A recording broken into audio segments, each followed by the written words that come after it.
Oke, baik, terima kasih atas waktu dan kesempatannya. Selamat malam Ibu dan juga teman-teman. Di sini saya Stefan Sowakelen, saya akan mempresentasikan terkait uji hipotesis atau uji T. Eh, yang pertama, mohon maaf karena saya tidak bisa eh, membuat video bersama teman-teman, dan mereka sudah membuat video sendiri, dan saya membuat video sendiri untuk menyelesaikan tugas saya terkait uji hipotesis. Karena saya ada halangan yang tidak bisa ditinggalkan, jadi saya tidak bisa membuat video bersama teman-teman. Kita langsung saja kita masuk kepada pokok pembahasan. Ada 5 pokok pembahasan yang akan kami bahas. Itu yang pertama ada definisi dari uji hipotesis itu sendiri. Kemudian yang berikut ada tujuan dari uji hipotesis. Yang ketiga ada manfaat dari uji hipotesis. Dan yang keempat ada jenis-jenis hipotesis. Dan yang kelima akan dibahas contoh soal. Nah, kita masuk kepada apa itu uji hipotesis. Nah, uji hipotesis itu adalah sebuah prosedur statistik yang digunakan untuk membuat suatu keputusan tentang nilai sebuah parameter populasi berdasarkan sampel data yang diambil. Kemudian untuk proses uji hipotesis itu melibatkan formulasi hipotesis nol atau H0 yang menyatakan tidak adanya efek. Kemudian ada juga dengan disertakan dengan hipotesis alternatif di mana itu mengusulkan adanya efek. Kemudian yang berikut kita masuk kepada tujuan dari hipotesis. Nah, tujuan dari hipotesis itu adalah pengujian hipotesis ini bertujuan untuk menilai kemungkinan suatu dugaan awal dengan menggunakan data sampel yang ada. Data tersebut berasal dari populasi yang besar atau proses pengumpulan data yang dilakukan. Kemudian yang berikut kita masuk kepada manfaat dari uji hipotesis. Ada beberapa manfaat ada beberapa manfaat dari uji hipotesis. Itu yang pertama itu menentukan kebenaran pernyataan.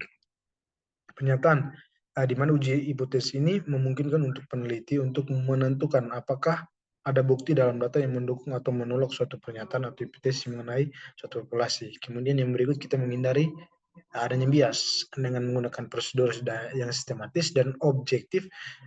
Uji hipotesis membantu mengurangi adanya bias. Kemudian yang berikut mendukung pengambilan keputusan. Nah, hasil dari uji hipotesis itu memberikan dasar yang kuat untuk membuat suatu keputusan yang berbasiskan data. Kemudian yang berikut itu mendorong penelitian yang lebih lanjut, di mana jika hipotesis nol ditolak, hasilnya akan mendukung peluang untuk penelitian lebih lanjut dan bereksplorasi tentang hubungan atau efek yang ditemukan. Kemudian yang berikut menilai efektivitas intervensi. Dalam penelitian eksperimen, uji hipotesis membantu menilai apakah intervensi tertentu seperti program pendidikan atau terapi memiliki efek yang signifikan terhadap hasil yang diinginkan. Kemudian yang berikut kita menentukan hubungan antar variabel, di mana uji hipotesis membantu mengidentifikasi atau menganalisis hubungan antar variabel yang sangat penting dalam bidang ilmu sosial, kesehatan, dan juga ekonomi. Kemudian yang berikut kita lihat jenis-jenis uji hipotesis. Ada beberapa jenis uji hipotesis. Ada dua. Yang pertama itu ada uji hipotesis satu arah. Uji hipotesis satu arah atau biasa kita sebut dengan one tile itu adalah uji hipotesis yang telah diketahui arahnya, apakah arahnya lebih besar atau arahnya lebih kecil, seperti itu. Kemudian uji hipotesis itu ada dua. Uji hipotesis satu arah itu ada dua. Yang pertama itu uji hipotesis arah kanan, itu apabila ada rumus hipotesis pasangan H1 dinyatakan dengan bukti yang lebih besar, paling sedikit atau minimum. Seperti contohnya kita lihat di bawah, H0 itu adalah hasil panen semangka dengan pupuk organik itu sama dengan, kemudian hasil panen semangka dengan pupuk organik itu lebih besar dari pupuk kimia. Kemudian yang berikut itu uji hipotesis arah kiri. Nah, uji hipotesis arah kiri ini apabila adanya rumusan hipotesis pasangan H1 yang dinyatakan dengan bunyi kalimat lebih kecil atau paling besar atau maksimum. Seperti contohnya bisa kita lihat di slide. Kemudian yang berikut kita lihat yang kedua itu adalah uji hipotesis dua arah atau two-tail. Nah, adalah uji hipotesis dua arah ini merupakan uji hipotesis yang tidak diketahui arahnya. Biasanya kalimat hipotesisnya itu dua arah atau terdapat perbedaan dan tidak terdapat perbedaan. Seperti contoh ini, H0 itu hasil panen semangka pupuk organik itu sama dengan pupuk kimia, dan HA-nya itu adalah hasil panen semangka pupuk organik itu tidak sama dengan pupuk kimia. Untuk lebih jelasnya kita lihat pada tabel di samping itu, kita lihat ada uji satu arah kiri, uji satu arah kanan, dan uji satu arah, uji dua arah. Kita lihat pada H0 satunya dengan kita melihat nilai signifikannya itu.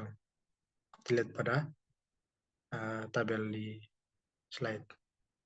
Kemudian yang berikut kita melihat tahapan uji hipotesis. Nah, tahapan uji hipotesis itu yang pertama itu kita menyusun hipotesis. Nah, terhadap hipotesis yang akan diuji, hipotesis ini dapat berupa klaim mengenai rata-rata populasi, proporsi, varians, atau korelasi antar variabel. Nah, misalkan kita lihat contohnya itu adalah H0 itu rata-rata skor ujian siswa adalah 70, di mana mu-nya itu adalah mu-nya sama dengan 70, dan H1-nya itu adalah rata-rata skor ujian siswa tidak sama dengan 0, tidak sama dengan 70, atau mu-nya itu tidak sama dengan 70. Nah, yang kedua itu kita memilih tingkat signifikannya. Tingkat signifikannya itu kita melihat kesalahan tipe 1 ya, di mana nilai kita memilih tingkat signifikan ini untuk melihat seberapa benar uji hipotesis ini. Jadi kita melihat berapa kesalahan yang dapat kita toleransi. Kebanyakan itu kita ambilnya itu tingkat signifikannya itu adalah 5%. Yang ketiga itu kita memilih statistik uji. Statistik uji ini kita melihat kesesuaian melihat uji yang sesuai tergantung pada jenis data dan masalah yang diuji. Statistik uji adalah alat yang digunakan untuk membandingkan hasil dari data sampel dengan apa yang diharapkan yang di bawah hipotesis 0. Nah, kita misalkan itu statistik uji termasuk uji T. Contoh dari statistik uji itu adalah uji T, uji Z, uji K kuadrat, dan juga uji ANOVA. Yang keempat itu kita mengumpulkan data dan melakukan perhitungan. Kita mengumpulkan data sampel dari populasi yang relevan, dan kita lakukan perhitungan statistik yang sesuai. Kemudian yang berikut kita menentukan nilai p-value-nya. Nah, p-value-nya adalah nilai probabilities yang menunjukkan seberapa besar kemungkinan mendapatkan hasil setidaknya se-ekstrem data yang diamati jika nolnya itu benar. Yang terakhir itu adalah keenam itu kita membuat keputusan. Kita membuat keputusan itu kita berdasarkan hasil perhitungan dan perbandingan nilai p-value-nya dengan tingkat signifikansi untuk kita membuat suatu keputusan. Nah, ini kita lihat, kita masuk kepada contoh. Nah, untuk soalnya itu adalah sebuah mesin pemotong di sebuah pabrik digunakan untuk memotong logam dengan ukuran tertentu. Pabrik menyatakan bahwa ukuran logam yang dihasilkan adalah 50 cm. Untuk mengetahui kebenarannya, dilakukan penelitian terhadap 16 buah potongan logam. Ternyata diperoleh rata-rata 40 cm dan simpangan bakunya itu adalah 20 cm.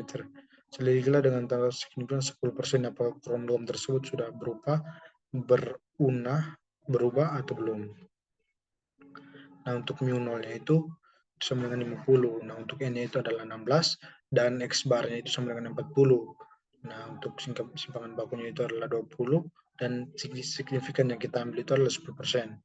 Nah, untuk hipotesisnya itulah H0-nya itu mu sama dengan 50 dan H1-nya itu mu tidak sama dengan 50. Untuk taraf signifikannya itu adalah setengah per alfa, di mana 5% atau 0,05.